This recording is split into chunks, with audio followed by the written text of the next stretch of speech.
लोकसभेच्या पहिल्या टप्प्यामध्ये विदर्भातील 5 जागांसह देशातील 102 मतदारसंघांसाठी आज मतदान. काँग्रेस आणि भाजपमध्ये काटेकी टक्कर.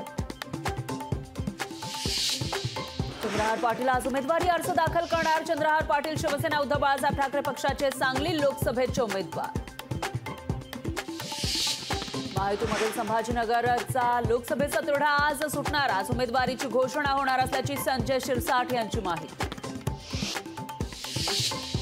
पंतप्रधान मोदी आज वर्ध्यात. आर्वी तालुक्यातील तळेगावमध्ये रामदास तडस यांच्यासाठी प्रचारासाठी घेणार सभा.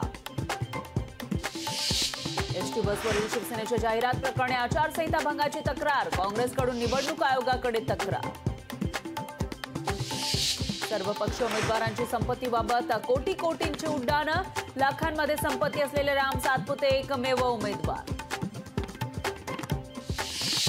यंदा राज्यात चारा छावण्यांना परवानगी नाही. चारा छावण्यांमधून होणाऱ्या भ्रष्टाचाराला लगाम घालण्यासाठी सरकारचा निर्णय.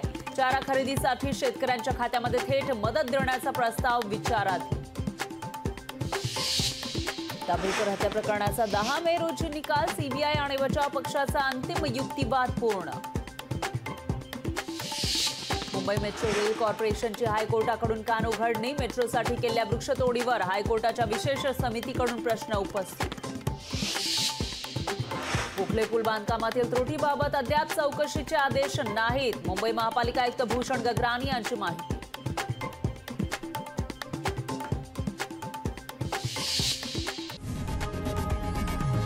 लोकशाही मराठी ऐका, पहा, जागरूक रहा.